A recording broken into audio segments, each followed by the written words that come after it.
One night, everything's quiet, and everyone in this house is asleep. And this guy, he gets a hammer, and he goes over to his friend's bed where she's sleeping, and he swings it down on her as hard as he can. Now, the guy's name is Sam. He's 20. He actually goes by the name Psycho Sam because he's an aspiring rapper in the horrorcore genre. Horrorcore is, of course, a subgenre of rap that sucks. Anyway, one day, Sam, he meets this girl online, and her name's Emma. Now, Emma is only 16, but she's super into horrorcore, and she likes Sam's raps, and he seems pretty cool, and eventually they start dating. But, unfortunately, they live on opposite sides of the country, so their whole relationship is online. Now, these two online date for about a year, and things are going well. They're really into each other, he's saying, "I love you," it's adorable. Then one day, they finally see an opportunity to meet up in person. There's a horrorcore festival happening a few states away from Emma that they can meet up and go to. So boom, it's on, and Sam flies all the way from California to Virginia where Emma lives to meet her. And when he gets there, he gets off the plane and he sees her, and she's beautiful, she's got cool pink hair. I mean, these two are about to have a great time.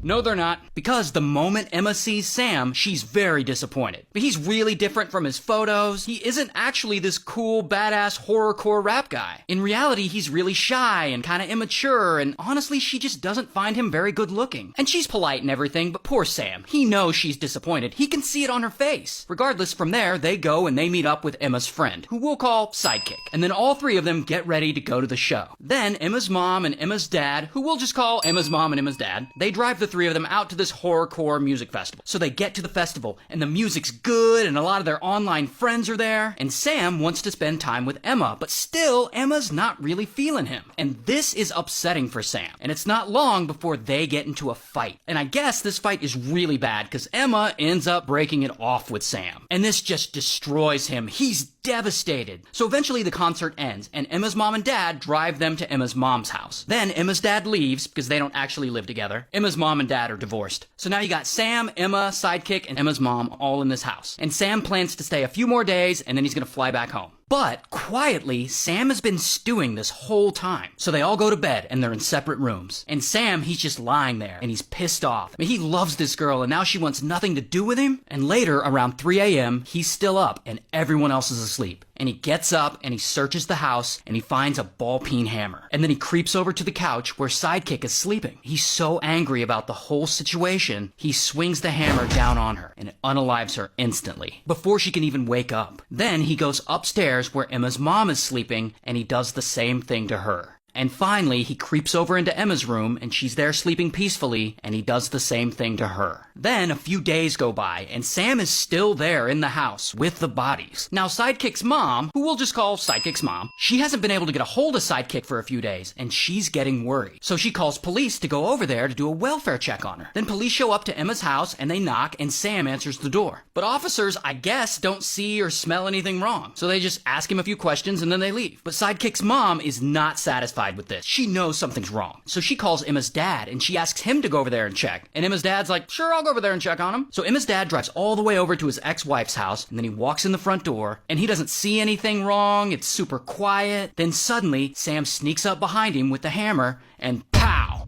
Right in the back of the head. And of course, Emma's dad doesn't survive that attack. Then Sam grabs Emma's dad's car keys, and he steals his car and he drives it to the airport. Now, I'm not exactly sure how this happened, but on his way to the airport, somehow, Sam veers off the road and gets the car stuck in a ditch. So then a police officer and a tow truck driver show up to tow him. And the officer writes him a ticket for crashing his car in the ditch, but whatever. The tow truck driver ends up giving him a ride to the airport. Meanwhile, Sidekick's mom is still at home, and she's still freaking out. Because now she hasn't heard from Emma's dad in a while. So she calls the police again. And police are like, "Fine, we'll go over there again." And police go back to Emma's house to do a second welfare check. And they get there, and this time it immediately smells like bodies. So immediately police call this in, like, "Okay, we're looking for this Psycho Sam guy." And the officer who wrote Sam the ticket for crashing the car in the ditch is like, "Hey, I think I just wrote that guy a ticket for crashing his car in the ditch." So police rush to the airport, and they find Sam there, sleeping in the terminal, waiting for his flight. So they arrest him, here's his mugshot, and then Sam goes to trial, he pleads guilty,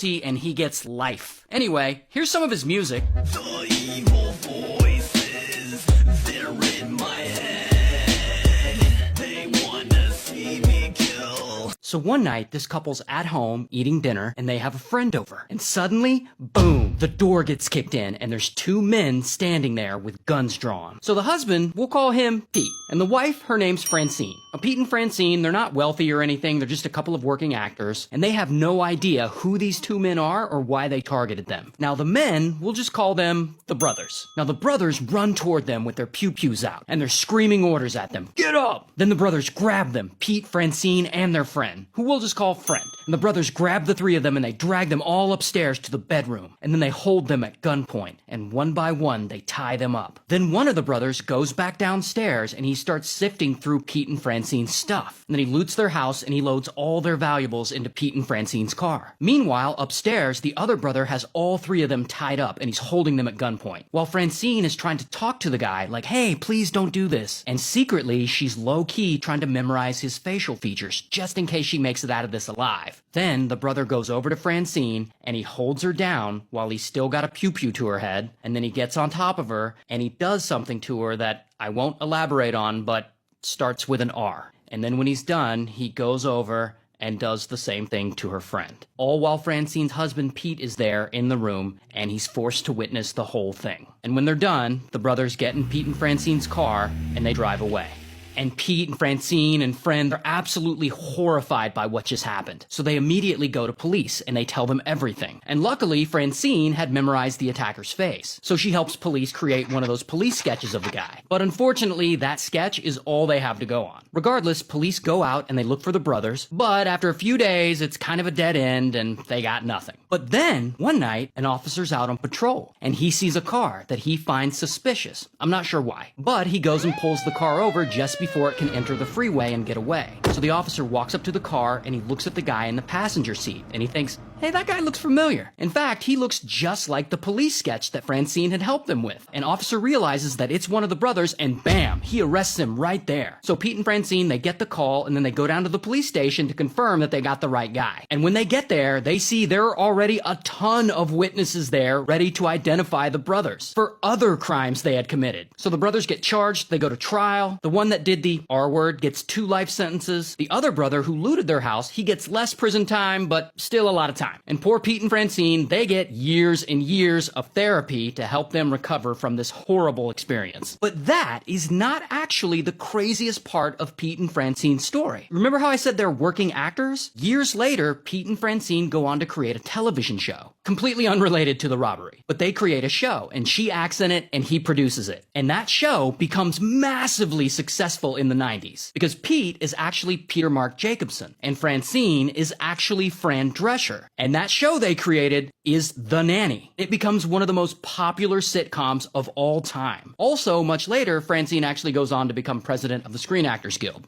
It's pretty cool. And the sitcom has nothing to do with them getting robbed or whatever. It's just an interesting story. Anyway, shout out to New York. So this TikToker, let's call her Spirit.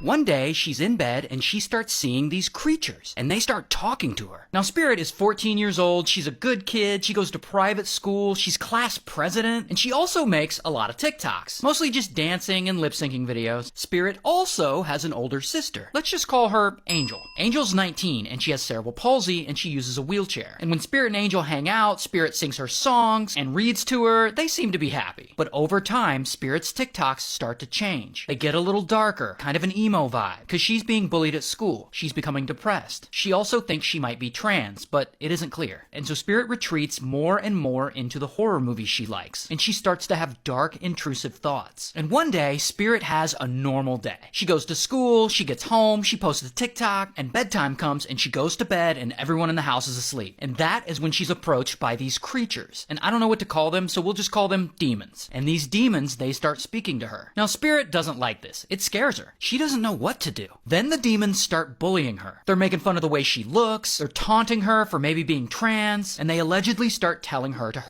herself. So Spirit gets out of bed and she sneaks through the dark and she goes downstairs. She goes to the kitchen and grabs a large kitchen knife. And the demons keep taunting her. So finally, Spirit does the only thing she can think of. She turns the knife on one of the demons and she stabs it, hoping it'll go away. And she does this over and over again. And eventually she stops and she looks down and realizes she wasn't stabbing a demon. She had been stabbing her sister, Angel. So Spirit calls 911. Then she goes out into the front yard and waits for the police. Police get there and she straight up admits it. I unalived my sister. So they arrest her and it's a huge deal and all her TikTok followers are like, what the f? And eventually, all of this goes to trial. And at the trial, Spirit's attorney argues a version of the story I just told you. That Spirit killed Angel because Spirit was depressed, experiencing hallucinations, which I represented with pictures of demons, but who knows what the hell she was seeing. Now, the prosecuting attorney, on the other hand, they argue that's bullshit. That this wasn't because of hallucinations, and that Spirit was obsessed with homicide, and that she would often talk to her friends about unaliving people, and that she shows no remorse in killing her sister. And allegedly, when Spirit was in police custody, an officer's phone rings, and his ringtone is the theme to Halloween, and Spirit jokes, I just Michael Myers my sister. And then another time while in police custody, police gave her McDonald's, and she said, I would have killed someone sooner if I knew I was getting McDonald's. And so the prosecuting attorneys use all of these things against Spirit in court. However, both prosecution and defense agree that Spirit is mentally unwell. So Spirit is tried as an adult, and eventually she pleads guilty to third-degree murder, and here's her mugshot, and she's in prison now, serving 12 to 40 years. And to this day, we still don't exactly have a clear understanding of why she did it.